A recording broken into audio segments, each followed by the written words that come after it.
Bonjour les amoureux de la lecture, j'espère que vous vous portez bien, moi ça va. Bienvenue dans cette nouvelle vidéo dans laquelle je vais vous parler de 4 petits livres qui vont vous faire aimer la lecture. Le premier livre dont j'aimerais vous parler, c'est vraiment un roman à l'eau de rose, comme on le dit.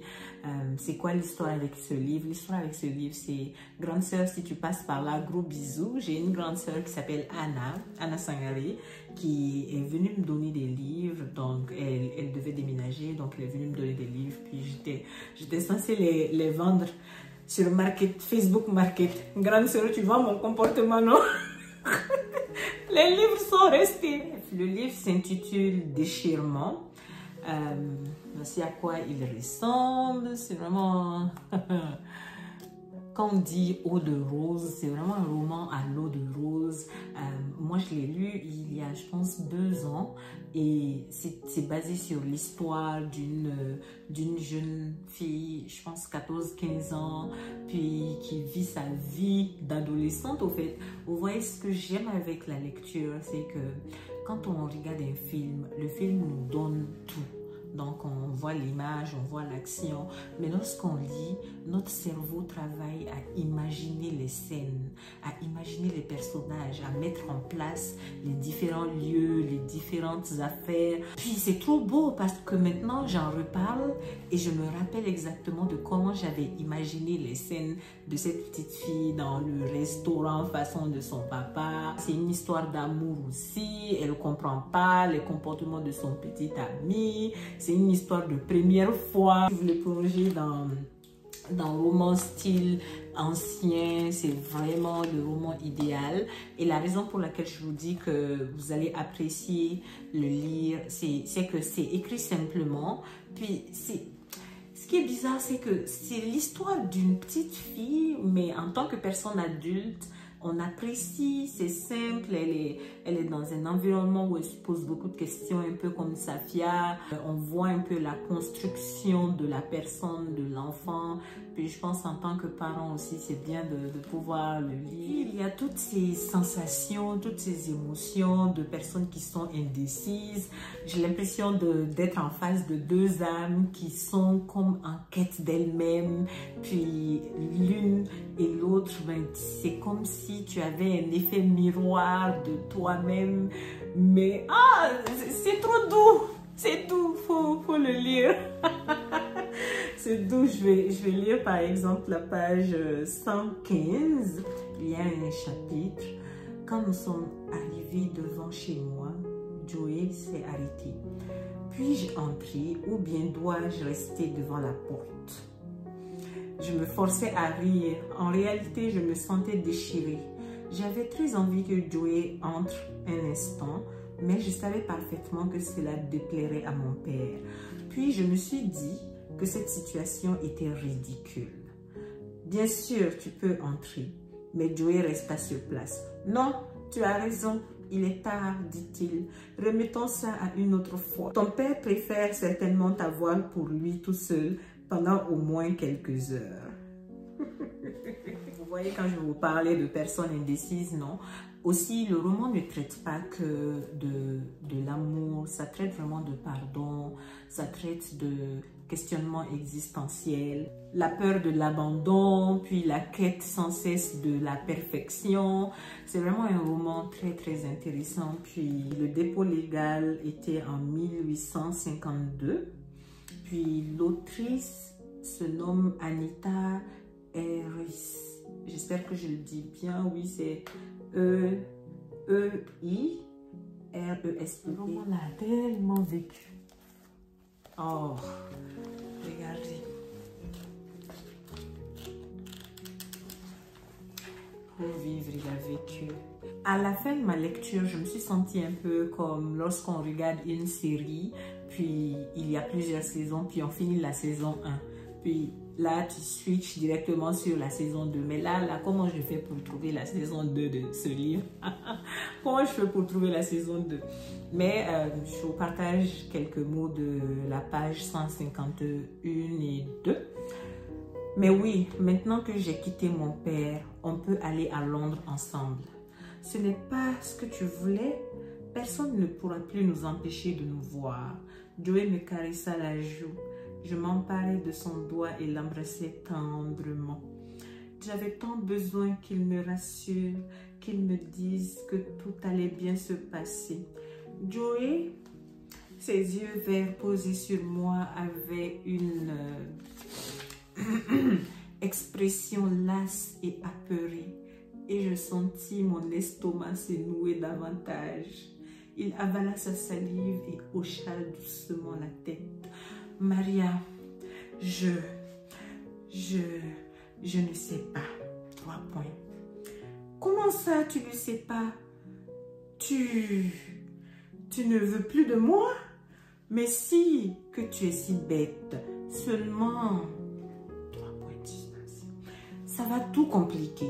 Je comptais aller d'abord seule à Londres de façon à régler un certain nombre de choses, trouver un logement, gagner un peu d'argent. Et moi, j'ai un peu d'argent sur mon livret de caisse d'épargne. J'ai un peu plus de 2000 francs. Et il ne s'agit pas seulement d'argent, Maria, dit-il en essayant de m'expliquer les choses sans me faire de la peine. Tu sais, je vais beaucoup voyager. Je ferai sans doute du stop. Bien sûr, j'aimerais que tu viennes avec moi. Mais j'étais si angoissée que mes mains tremblaient, toutes moites. Et j'avais presque l'impression d'entendre les battements de mon cœur. Boubou, boubou, boubou. Bon, il n'y a pas ça dans le livre. Mais, Maria, mon amour, il y a tant de mais, dit-il en se penchant vers moi et en prenant ma main. Je la retirai vivement et la posai sur mes genoux. Maria, je ne peux pas te demander de tout quitter pour moi. Tu as ta maison, tes amis. Je me refusais à comprendre ce qu'il était en train de me dire. Je sais que tu ne m'as jamais rien demandé. J'ai pris cette décision toute seule. Hasardai-je d'une voix mal assurée. Et c'est bon, j'ai dit que je vais m'arrêter à page 152. Je suis sur la page 153 comme ça. Donc, c'était le premier roman, Déchirement. Le prochain livre dont je vais vous parler est un livre qui va nous amener vers du développement personnel. C'est aussi un livre qui va nous amener vers ce concept dont nous, en tant qu'êtres humains, sommes constamment à la recherche. Des fois, nous avons l'impression qu'il nous faut acquérir certains biens ou qu'il nous faut avoir auprès de nous certaines personnes pour pouvoir avoir ce concept-là ou se sentir en plein dans ce concept. Et d'autres fois, nous avons l'impression que nous l'avons eu, mais qu'il est parti. Nous avons l'impression qu'il est trop rapide, qu'il est volatile, qu'il n'est pas tout le temps là. Mais à quand est-ce qu'on se dit vraiment que le bonheur nous appartient? D'où le livre dont je vais vous parler, Le bonheur nous appartient, qui est un petit livre de Monsieur Léonard Gauguin, mais qui est un petit livre avec de très grandes valeurs. Ce que j'apprécie le plus dans ce livre, c'est qu'il y a des lignes, donc des lignes qui nous permettent nous-mêmes de pouvoir écrire nos propres expériences. Vous allez voir à la page 40, réflexion sur une expérience difficile. Je vous invite à vous souvenir d'un incident difficile ou d'une série d'incidents qui vous sont arrivés quand vous étiez jeune, entre l'âge de 10 et 20 ans. Décrivez votre expérience d'un événement difficile dont vous avez été victime. Cet événement peut avoir eu lieu lors de votre jeunesse ou lorsque vous étiez jeune adulte. En examinant cet événement, vous allez y retrouver vos forces, les forces d'avoir surmonté cette difficulté. J'espère que vous éprouverez autant de satisfaction dans votre écriture que j'en ai eu à vous décrire le jour où nous avons sauvé des lapins. Et l'auteur a tellement raison. Moi, j'ai pris un exemple de quelque chose qui m'est arrivé, mais je n'avais pas 20 ans. Là, j'étais dans 22, 23 ans. Donc, j'étais la présidente de l'association des étudiants internationaux de mon université. Puis, je devais faire un discours. Ah, j'avais tellement le trac. Je sais pas, je tremblais, mon âme, mon corps tremblait. Et tout le discours était rempli de tremblements. Je ne sais pas pourquoi, mais je tremblais. Donc, c'était pour une occasion quand même assez spéciale.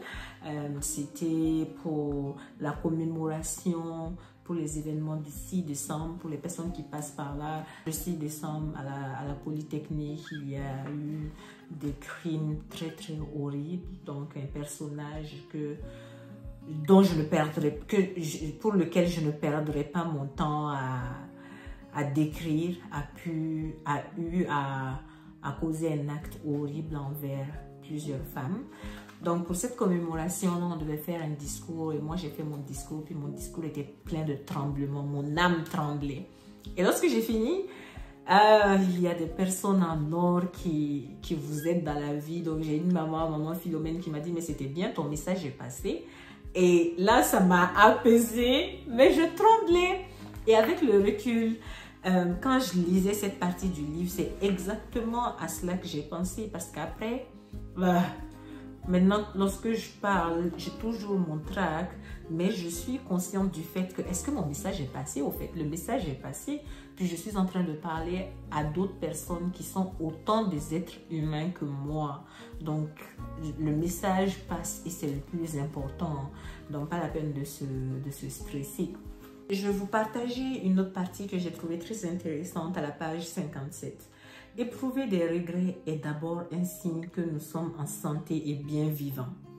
Les regrets sont habituellement un signe qu'une pensée ou une action ne respecte pas nos valeurs de ce qui est important.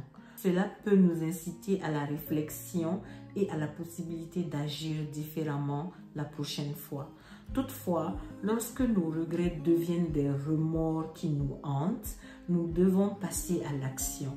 Les remords deviennent des objets de préoccupation qui occupent régulièrement notre esprit et qui engendrent des sentiments de culpabilité qui nous paralysent.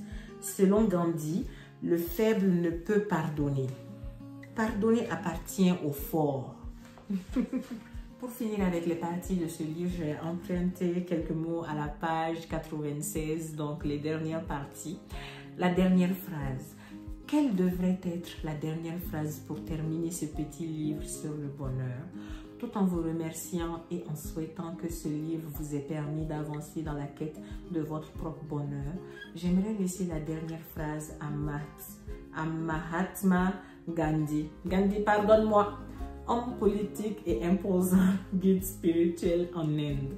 Reconnu pour sa compassion, son authenticité et sa non-violence.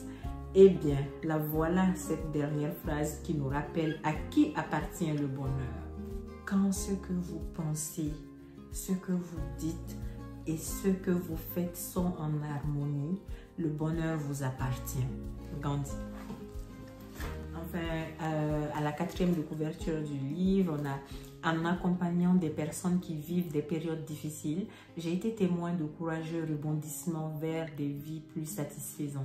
Ce petit livre sur le bonheur me permet de partager les éléments essentiels qui sont à notre portée pour être heureux et soulager les personnes autour de nous.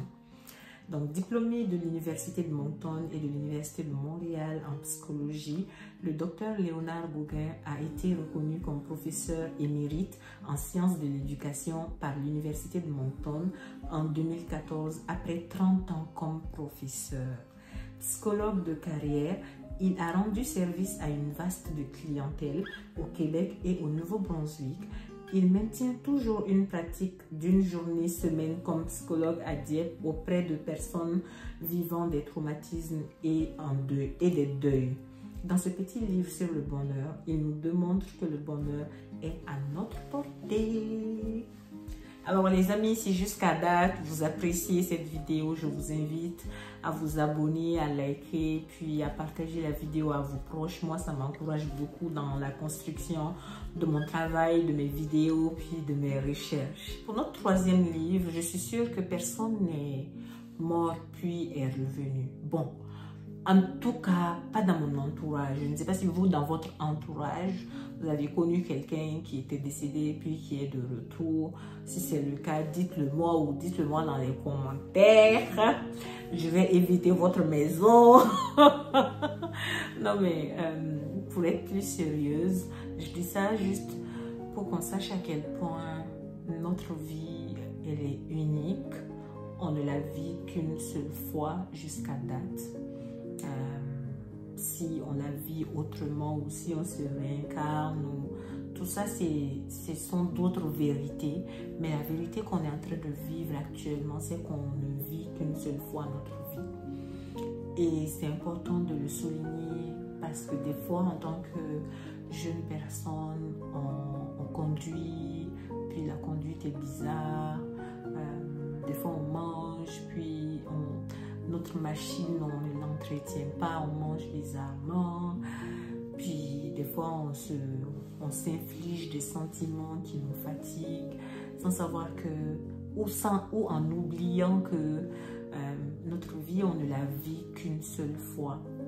Donc, ce livre-là s'intitule « Ta deuxième vie commence quand tu comprends que tu n'en as qu'une ». Un livre quand même qui est très connu. Moi, je l'ai lu, je ne sais pas il y a combien d'années, il y a 2 ans, 2 ou 3 ans.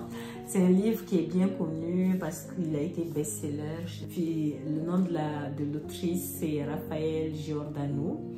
Et c'est un magnifique livre qui traite d'une dame qui va rencontrer quelqu'un qui est un routinologue. Un concept que l'autrice a inventé puis qui est super parce que la dame se retrouve à un stade de sa vie où elle est tellement dans une routine qui ne fait plus de sens, elle ne se sent plus vivre. Donc elle rencontre le routinologue qui lui présente des manières de faire pour pouvoir mieux vivre et c'est un livre vraiment magnifique, facile à lire, avec des mots simples, qui est drôle à la fois, puis qui nous fait vraiment... Ça nous fait juste relativiser sur le fait que ce qu'on vit, il y a plusieurs autres personnes qui le vivent, puis qui arrivent à dépasser le stade de dépression ou le stade de mal-être. Donc, nous aussi, on peut y arriver. Par exemple, à la page 121, je confiais à Claude mes inquiétudes concernant l'évolution de ma relation avec Sébastien. Il me fit prendre conscience de ce que cela pouvait avoir de déstabilisant pour mon mari, de me voir ainsi remettre ma vie en question. Toutes ces transformations devaient le bousculer en profondeur. Je devais accepter l'idée qu'une période de transition était nécessaire. Après tout, je lui imposais ma petite révolution alors qu'il n'avait rien demandé. Il fallait lui laisser le temps de s'adapter. Et puis, une telle période de mutation s'accompagnait forcément chez mon mari comme chez moi de toute une palette d'émotions. Les résistances, les 2 pas en avant, 3 pas en arrière. Ma peur était double en fait. Peur que Sébastien ne me suive pas dans mon projet de réorientation professionnelle. Peur que notre relation continue à s'essouffler. J'ai apprécié spécialement cette partie parce que c'est une chose de se rendre compte qu'à un moment de notre vie, ça ne va pas vraiment. Pas parce que quelqu'un est malade ou parce qu'il y a un problème spécifique au travail, mais on sent que quelque chose ne va pas et on veut avoir des solutions. Et c'est une autre de pouvoir faire comprendre aux personnes qui partagent notre vie ce que nous ressentons. Parce que lorsqu'on commence à remettre environ 12 ou 20 ans de notre vie, alors que ces 20 dernières années, on les a passées avec des personnes, c'est comme si on remettait en question même nos relations avec ces personnes. Donc ça peut être compliqué pour ces personnes, puis ces personnes peuvent remettre un peu leurs craintes sur nous, puis ça crée des relations très conflictuelles. C'est un livre super bien, puis vraiment qui accompagne, qui est simple à lire comme je le disais tantôt, puis qui a de jolies couleurs, vous trouvez, non? Un autre exemple à la page 17. Il était habitué à me voir rentrer parfois assez tard. Je lui expliquais mes déboires. Il ponctua mes phrases d'onomatopée, agacées et de claquements de langue contrariées. Puis il me posa des questions techniques. Dans combien de temps allait-on venir me dépanner? Combien cela allait-il coûter? J'avais les nerfs à vif et son comportement me donnait envie de crier dans le combiné. Il ne pouvait pas montrer un peu d'empathie pour une fois. Je raccrochais. furibonde en lui disant que j'allais me débrouiller et qu'il ne m'attende pas pour dormir. Mes mains tremblaient malgré moi et je sentais mes yeux s'embrouiller. Je n'entendis pas Claude raccrocher de moi, si bien que sa main sur mon épaule me fit tressaillir. « Ça va, vous vous sentez bien ?» demanda-t-il d'une voix bienveillante. La voix que j'aurais aimé entendre de mon mari un peu plus tôt. Il s'accroupit pour être à la hauteur de mon visage et répéta « Ça va, vous vous sentez bien ?» Et là, quelque chose en lui me fit basculer. Mes lèvres se mirent à trembloter et je ne pus contenir mes larmes qui se bousculaient sous mes paupières depuis un moment. Mascarade de mascara sur mon visage, je laissais alors s'échapper le trop-plein de frustration accumulée ces dernières heures, ces dernières semaines, ces derniers mois même. Raphaël Giordano est coach en créativité et développement personnel, artiste, peintre et auteur. Signe ici son premier roman. Ouh, pour un premier roman, c'est un roman là. C'est un témoignage de Christine Michaud. Personnellement, je n'ai jamais lu un roman qui soit aussi interactif, libérateur et transformateur. C'est avec beaucoup d'originalité, de finesse et de sensibilité que Raphaël nous raconte une histoire qui non seulement pourrait être la nôtre, mais qui apporte des pistes de solutions, des chemins d'évolution. Attention, quand vous aurez tourné la dernière page de ce roman, votre vie pourrait ne plus être la même et ce sera la meilleure chose qui puisse vous arriver. Oh! Enfin, les amoureux de la lecture, le dernier livre dont j'aimerais vous parler aujourd'hui est un livre qui lie créativité et amour, découverte culturelle, action. Bref, en fait, ce livre, c'est mon bébé. C'est mon premier livre. C'est un roman policier. Inspectrice Ina est beaucoup plus qu'un livre. Quand j'ai commencé à l'écrire, je n'aurais jamais cru que j'allais le publier, qu'il allait avoir l'impact qu'il a eu. C'est un roman policier dans lequel Inspectrice Ina, qui est le personnage principal, essaie de découvrir ce qui est arrivé à Amina, qui est une jeune fille de 16 ans, puis qui est décédée subitement. Donc, quand Amina meurt, ses parents veulent l'enterrer vite fait parce que c'est leur coutume, il n'y a pas d'autopsie. Mais Ina trouve ça trop bizarre, comme de juste mourir comme ça. Et c'est là qu'elle va vraiment s'interférer dans cette affaire-là jusqu'à découvrir ce qui s'est passé. Et dans tout le long de son enquête, vraiment, on a une découverte du Mali, une découverte du vécu d'Ina, parce qu'à la base, Ina, elle a étudié au Canada. Elle a étudié la criminologie au Canada avant de retourner dans son pays, le Mali. Une belle histoire, une histoire de partage. Je parle aussi je traite le sujet de l'excision des jeunes femmes. L'excision qui, normalement, devrait vraiment être quelque chose qui n'existe plus dans ce monde parce que ça fait du tort à beaucoup de femmes, un. De deux, les causes, les bénéfices qu'on souhaite avoir même de cette pratique ne sont pas là. Donc elle a pas mal de difficultés mais finit par s'en sortir. Voici mon magnifique livre Inspectrice Ina. C'est un livre qui va vous faire apprécier la lecture. Moi, je l'ai écrit très simplement. Premier livre, premières idées mises ensemble, écriture très simple, drôle aussi. Et j'ai appris de belles choses en écrivant. Chaque écrivain a son petit côté, même si on se retient, hein, même si tu te retiens, tu auras ton petit côté là de toi dans le livre. Ça peut être un petit côté drôle, ça peut être un petit côté sérieux, ça peut représenter tes valeurs. Même lorsque c'est un roman, il y a des petites affaires là-dedans. Donc, comme moi, j'aime beaucoup rire des fois, donc il y a des petites scènes qui font rire dans le livre. Par exemple, à la page 35, la découverte de Seydou. Seydou est mon collègue. Nous avons effectué nos stages ensemble et avons eu nos postes en même temps. Nos personnalités différentes, cependant, ont fait en sorte que nous ne nous entendions pratiquement sur rien durant notre stage. C'est avec lui que j'ai connu un dilemme, celui de l'étudiant qui revient au pays face à celui qui est toujours resté. Pour lui, j'étais la jeune fille à papa qui avait tout pour elle, qui avait étudié au Canada et qui était sûrement là grâce aux relations de son père. Sans oublier le fait qu'il prenait souvent mon silence pour de l'arrogance ou au fait que selon lui, je pensais tout connaître. Ajoutons à cela le fait d'être une femme et c'était très mal parti pour notre équipe. Notre premier accrochage fut lorsqu'il m'a traité de princesse des neiges durant une enquête parce que je suis arrivée sur le terrain en talons aiguilles et en robe de soirée. Je venais d'interrompre une réunion d'affaires au passage. Ce soir-là, il s'agissait d'une affaire de vol de bijoux. Dès que je suis entrée sur les lieux, il s'est écrié « Enfin, la princesse des neiges est là !» C'était la blague de trop pour moi, mais j'ai quand même décidé de prendre sur moi et de poursuivre l'enquête.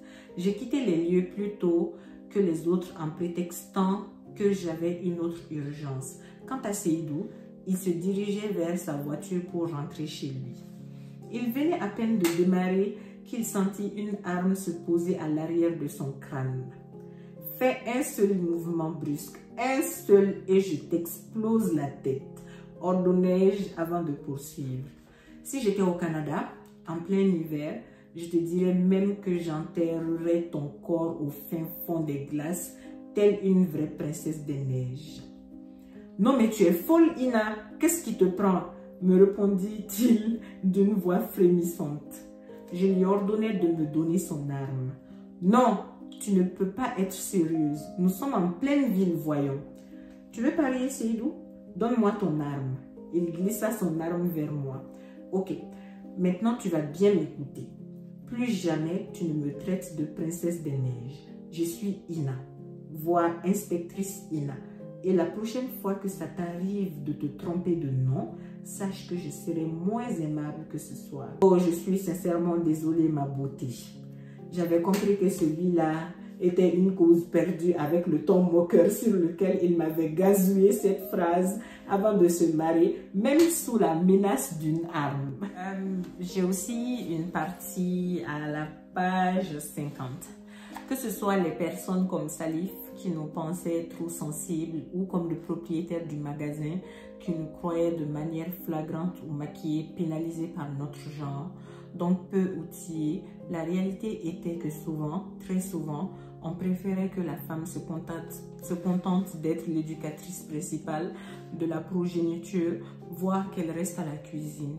Et cela me révoltait.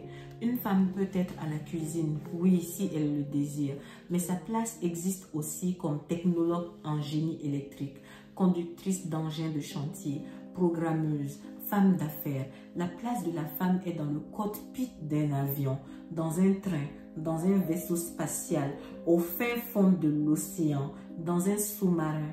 La femme performe en tant que sapeuse pompier, ingénieure en aéronautique, tireuse d'élite. Sa place est au poste d'ambassadrice, de mairesse, de députée, de ministre et de présidente. La femme cartonne quand elle est inspectrice. Sa place est là où elle veut, elle, et non là où elle a été placée, là où on lui susurre gentiment de rester seulement pour le pronom personnel qui l'étiquette, le fameux « elle ». Livre à l'époque de l'enquête et à cet âge-là, il n'était pas encore marié. Puis éprouvait beaucoup de difficultés, que ce soit personnellement ou avec les membres de sa famille. Vous allez voir à la page 61. J'étais fatiguée, mais j'envisageais de continuer mon enquête en me dirigeant vers la maison des Sissoko quand j'ai reçu l'appel de ma chère et tendre maman. « Oui, bonjour maman. »« Hé Ina, c'est sérieux, c'est sérieux !» s'écria-t-elle si fort que j'ai dû éloigner le téléphone de mon oreille. En attendant son discours, « Tu es possédé par l'esprit Wore-Wore. »« Quoi? » ?»« Oh que oui, le vieux Madou a eu une révélation. Tu es possédé par un esprit qui est contre le mariage. C'est pour cela que tu n'étais toujours pas marié. Nous devons te délivrer. » « Maman, voyons. » Figure-toi qu'il savait que quelque chose me tourmentait et m'empêchait de dormir. Donc, il m'a appelé. Puis, tu sais que le vieux Madou est un connaisseur renommé dans toute la ville. Nous devons te délivrer, sinon ton père et moi allons mourir sans connaître nos petits-enfants. Maman, rétroquai-je, après avoir pris une grande inspiration. N'écoute pas le vieux Madou. Il t'arnaque et tu le sais. Ina, il n'a pas tort. J'ai tout envisagé avec toi. Au début, c'était tes études. Ensuite, cette affaire. Puis que tu ne trouves pas la bonne personne. Tu sais qu'il y a un moment pour tout, ma chérie. Tu as bientôt 34 ans. Quand est-ce que tu vas te marier? Mais maman, si je n'ai pas rencontré la bonne personne, tu veux que je me marie et que je divorce un mois après? Ah non, ne me dis pas ça. Donc, je voulais vraiment partager ces difficultés-là que peuvent rencontrer des femmes à un certain âge où toute la société attend qu'elle puisse se mettre avec une autre personne. Puis elle, au fond d'elle, elle sait qu'elle n'a juste pas trouvé et elle n'a pas envie de se mettre dans une relation pour faire plaisir aux autres. Inspectrice Ina, c'est aussi un partage de tous ces crimes qui sont mis sous silence. Vous savez, mes chers amoureux de la lecture, si on mettait en lumière le nombre de violences, le nombre de crimes que des jeunes filles, des toutes petites filles ont vécu, même des fois des adultes ou même des fois des femmes qui sont mariées, des violences conjugales qui ont été vécues, si on les mettait en lumière, on serait beaucoup choqués parce que c'est très courant, ça se passe, et mettre des mots là-dessus, mettre des mots sur ce ressenti-là, c'était vraiment un gros challenge. Page 152, on a le discours de Rokia. Donc on a je ne vais pas vous dire le nom parce que c'est sûr vous spoiler. A pris 20 ans pour le viol et la tentative de viol de Rokia, qui avait livré un témoignage poignant au tribunal. Mon cœur est rempli de douleur. Je me sens mal, humiliée, dépossédée de ce qui m'appartient. Mon choix de dire non. Pour l'homme que vous voyez assis ici, rien ne vaut la satisfaction de ce qu'il désire, même pas une dignité prise, même pas des pleurs, des supplications désespérantes d'arrêter, des cris de pitié, absolument rien.